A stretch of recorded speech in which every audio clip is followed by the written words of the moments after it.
So I heard a little bit from the hallway of what Leon was talking to you guys about the different speakers coming in this year.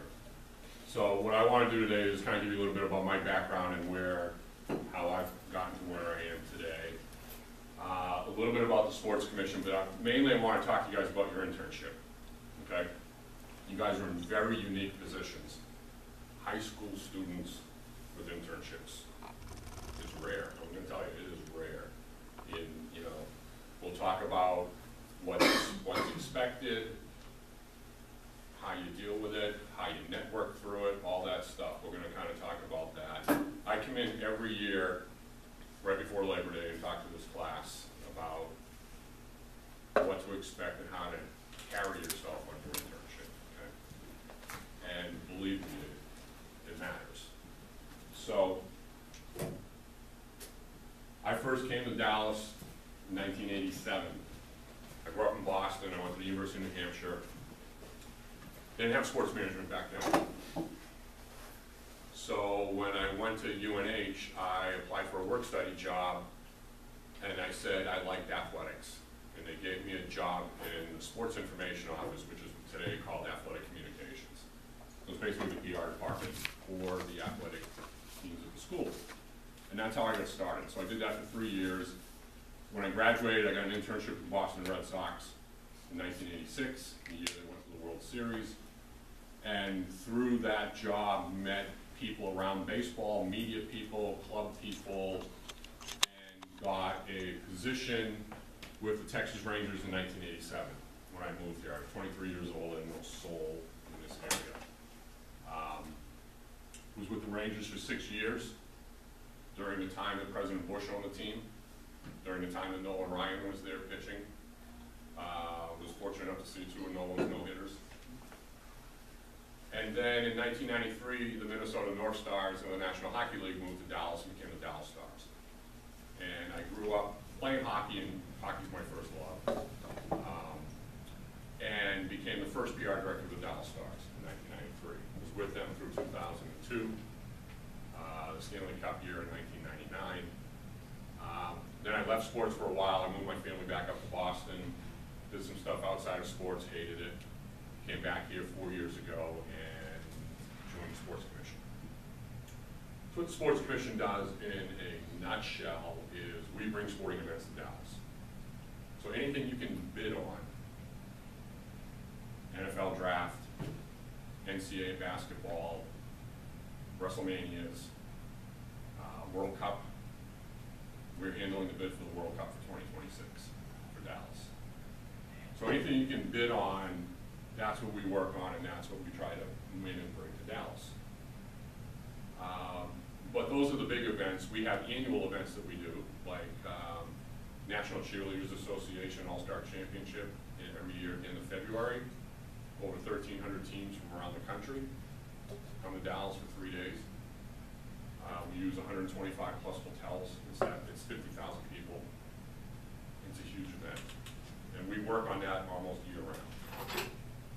In April every year, we do what's called the Lone Star Classic. It's a girls volleyball tournament for middle school and high school girls. And I know volleyball is very big at this school. Are they still #1 in 5A? #2?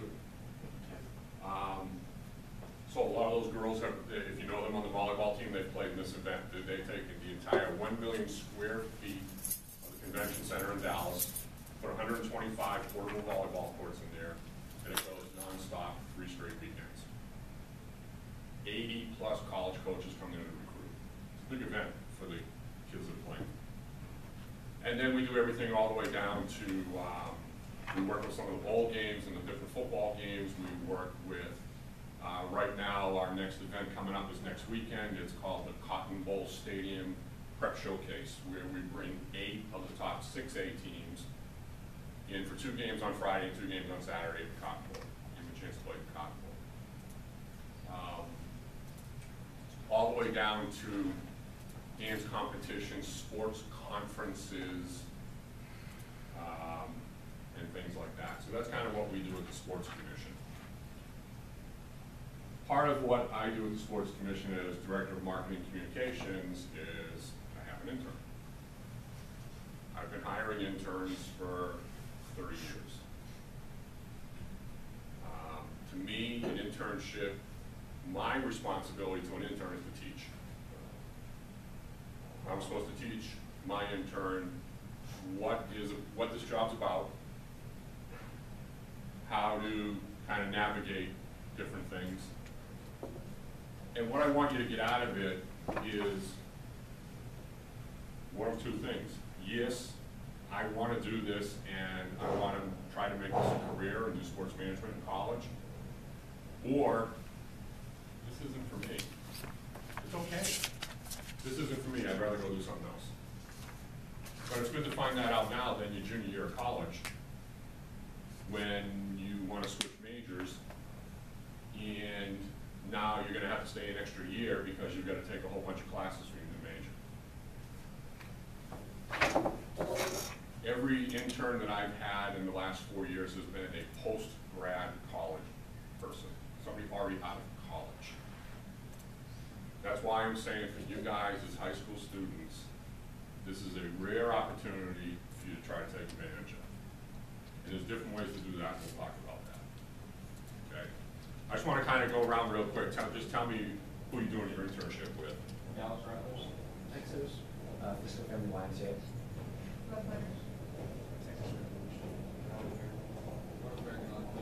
Okay. Sports Social Soccer. We're doing the tournament in December. Yeah. The professional consultant. Okay. Dr. Johnson Performance. Okay. Allen American. Okay. Okay. So you guys are in some pretty good companies here. Okay. And I know for a fact that it's not easy to line up these internships. Leon and I talk about this all the time.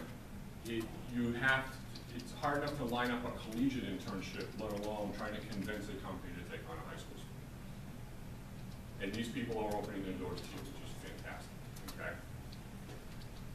And you've got some teams, you've Learfield, you've got different things with Rough Riders, you've got some different opportunities here to learn and experience some different things.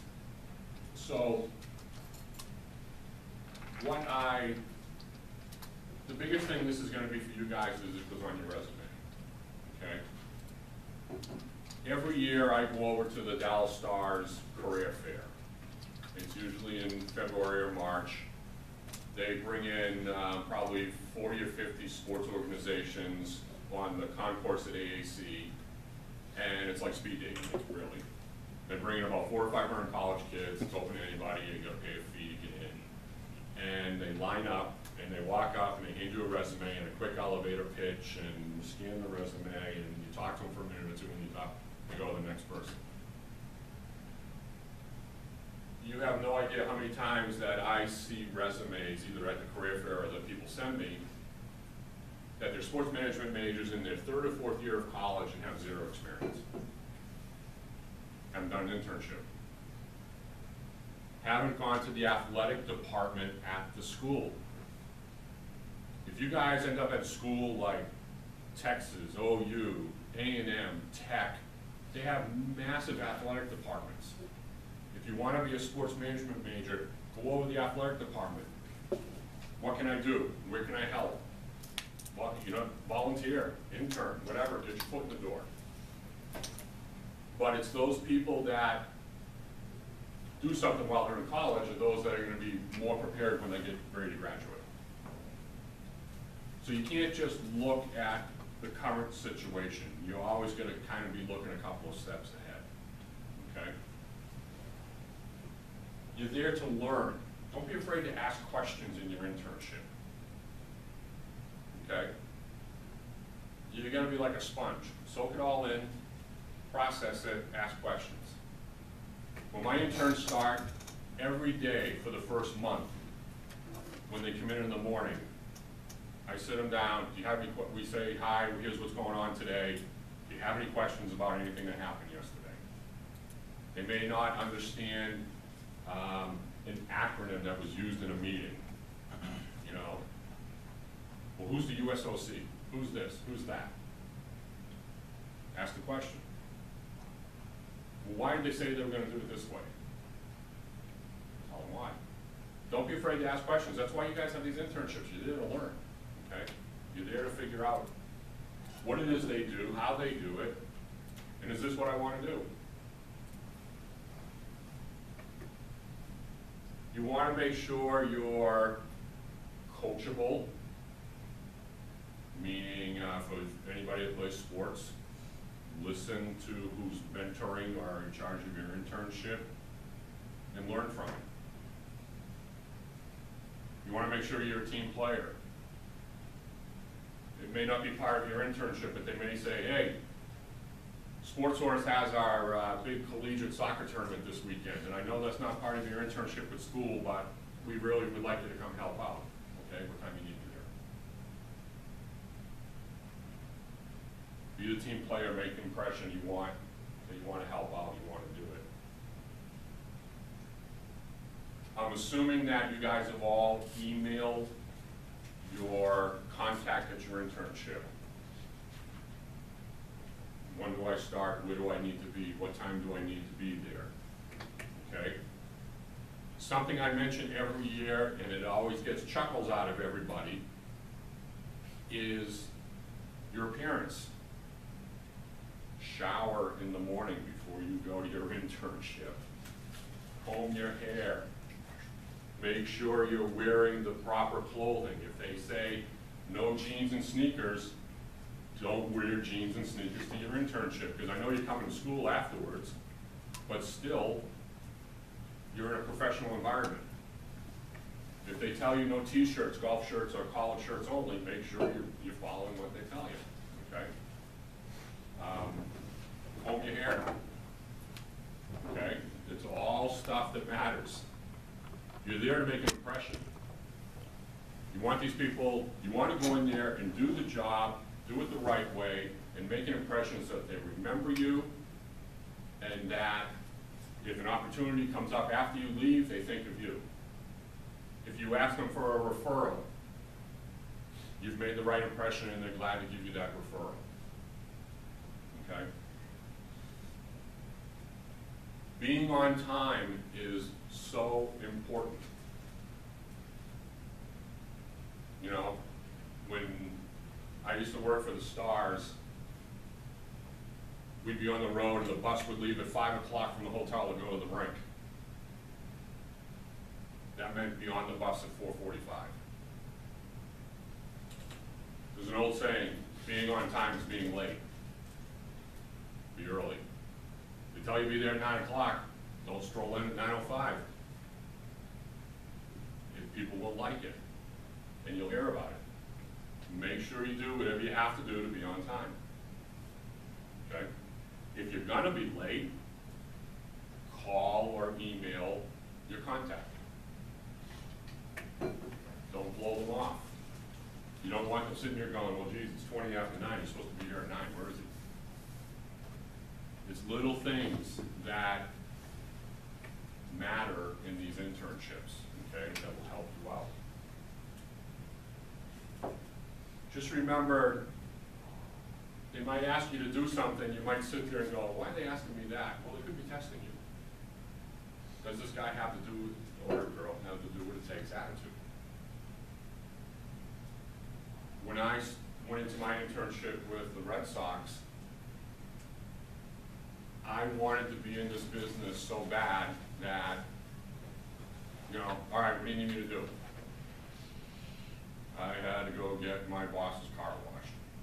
I had to go pick up his wife's jewelry being repaired downtown Boston. I don't make my interns do stuff like that, but I mean, you know, you do what it takes. Team player.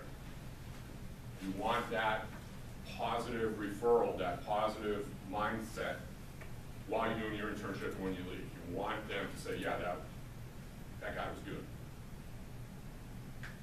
We'll help them out.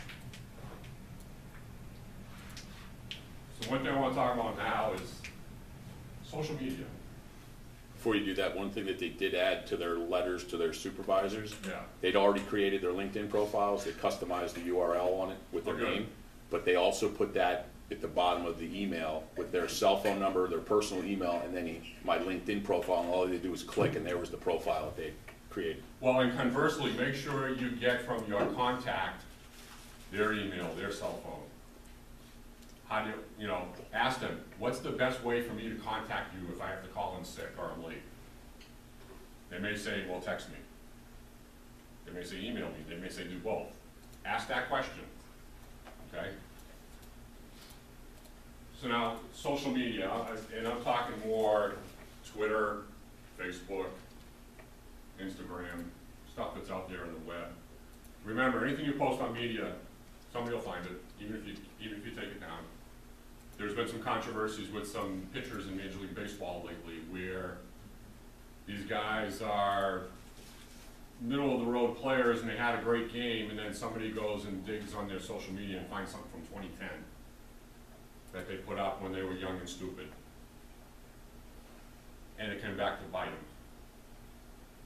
Remember, your social media is your personal brand, okay? You put up any controversial comment, photo, swearing. I'm going to tell you right now, every intern applicant I get that I think I want to interview, I look at their social media. And I'll give you an example why. I had a girl 3 years ago, right out of college, wanted to be my intern. Resume looks good. I was going to bring her in, and I went on her social media.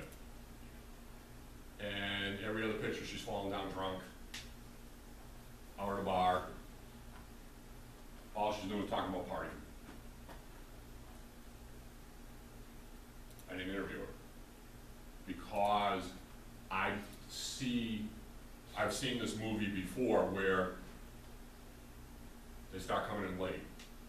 They start coming in hungover. And I'm getting mad and frustrated because I'm not getting the performance I want out of the intern. They will look at your social media, okay? So be careful. If you have to think twice about it, don't put it up. It's a pretty easy rule to live by. If you think it's that controversial, you're gonna say something about the president. You're gonna say something about something political, something, controversial.